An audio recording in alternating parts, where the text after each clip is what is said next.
गिरिराज सिंह तो लगातार जहर को फैलाने का काम करते आए हैं। उनकी राजनीति का बुनियाद भी चाहे नवादा के माननीय सांसद रहे हो, चाहे बेगूसराय से रिपीट भी किए हैं, तो उनकी बुनियाद रही है। अब ये तो अपने लोग मुंह मियां मिट्ठू बनते हैं। आखिर कौन लोग अपराधी हैं, कौन लोग हैं मोकामा के लोग हैं, कौन लोग हैं विभिन्न क्षेत्रों के। आज बिहार में त्राहिमाम मचा हुआ है। पूरा बिहार महाजंगल राज की चपेट में। एक दिन में 15-15 लोगों की हत्या हो रही है, व्यवसायियों पर गोलियां बरसाई जा रही है, जो गरीबों के जमीन कब्जे किए जा रहे हैं। पप्पू यादव जी वही सामाजिक न्याय के लोग हैं। हमें लगता है कि जो फिरसाफर्श ताकते हैं, सांप्रदायिकता ताकते हैं, उनको पप्पू यादव जी कभी साथ नहीं देंगे, सामाजिक न्याय की धारा के साथ रहेंगे। एक अति पिछड़ा समाज की महिला को जो कई बार रुपौली की प्रतिनिधि कर चुकी है, उनको डराने का धमकाने का प्रयास किया जा रहा है। नमस्कार, स्वागत आपका लाइव बिहार में। मैं आपके साथ है संजीव सिंह। कि सीतामढ़ी से जेडीयू के नवनिर्वाचित सांसद देवेश चंद्र ठाकुर ने जिस प्रकार से यादव और मुस्लिम के लिए जो शब्द का उपयोग किया कि अगर वो लोग हमारे पास आते हैं तो हम उसका काम नहीं करेंगे, इसको लेकर के बिहार में सियासी हलचल काफी तेज है। लेकिन अभी अभी केंद्रीय मंत्री गिरिराज सिंह ने उनका समर्थन किया है और उन्होंने साफ तौर पर कह दिया कि उन्होंने दिल की बात कही है। और साथ ही साथ गिरिराज सिंह ने ये भी कहा कि हमें भी मुसलमान लोग वोट नहीं देते। हमारे साथ बातचीत करने के लिए अडीजे से प्रधान महासचिव रणविजय साहू जी हैं। क्या कहेंगे, गिरिराज सिंह ने तो समर्थन कर दिया है और क्या दिल की बात उन्होंने कही। गिरिराज सिंह तो लगातार जहर को फैलाने का काम करते आए हैं। उनकी राजनीति का बुनियाद भी चाहे नवादा के माननीय सांसद रहे हो,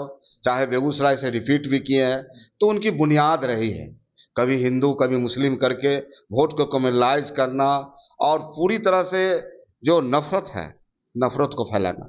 आज कोई संवैधानिक पद पर बैठा हुआ व्यक्ति अगर यह कहे कि मैं मुस्लिम का काम नहीं करूंगा, मैं कुशवाहा का काम नहीं करूंगा, मैं यादवों का काम नहीं करूंगा, तो घोर आश्चर्य होता है वहां के महान जनता को जिसने चुना है। तो जनता ऐसे लोगों को सबक तो सिखाएगी। अंतिम मालिक तो जनता होती है ना, और जनता ऐसे लोगों को सबक सिखाती भी है। वो कह रहा है कि मुसलमान लोग भी हमें भी वोट नहीं करते हैं, लेकिन जो भी सुविधा मिलती है वो सबको मिलता है, किसी धर्म जाति समुदाय को देख करके नहीं दिया जाता है। देखिए, ये तो लोकतंत्र में अधिकार है। और बापू ने जिस देश की आज़ादी के लिए जो सपना देखा था, हिंदू मुस्लिम सिख ईसाई सब है आपस में भाई भाई। देश सबों का है, देश कोई मुस्लिम का नहीं है, देश कोई हिंदू का नहीं है, कोई सिख का नहीं है, ईसाई का नहीं, सबों का है। इस देश की कुर्बानी में, इस देश में जो भी शहीद हुए हैं, सब जाति धर्म के लोग शहीद हुए हैं। इसलिए इस बात को फैलाना कहीं नहीं कहीं नफरत का बू आती है, और ऐसे लोगों को 2025 में बिहार की आवाम सबक सिखाएगी। बिहार सरकार में एक मंत्री हैं दिलीप जायसवाल जी, उन्होंने एक बयान दिया है कि हर जिले में अब एसआईटी टीम का गठन होगा, जो भी अपराधी अवैध रूप से बंदूक रखेंगे वो सीधे ठोक दी जाएंगे।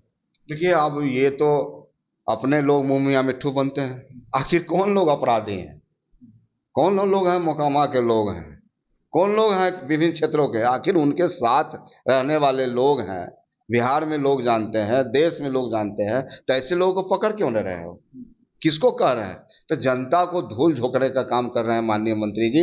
आज बिहार में त्राहिमाम मचा हुआ है। पूरा बिहार महाजंगल राज की चपेट में।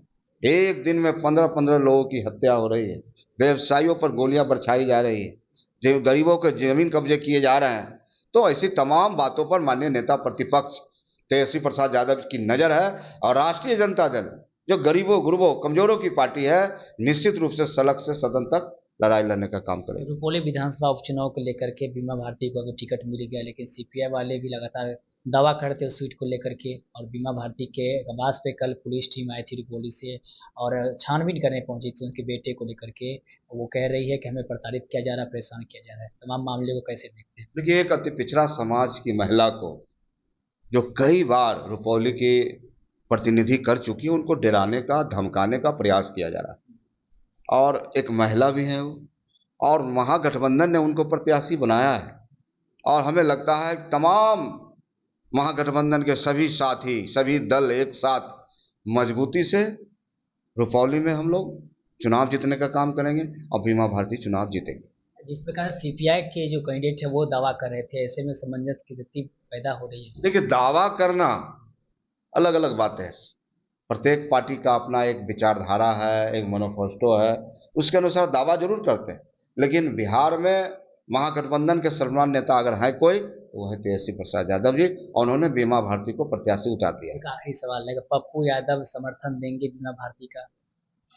पप्पू यादव जी वही सामाजिक न्याय के लोग हैं।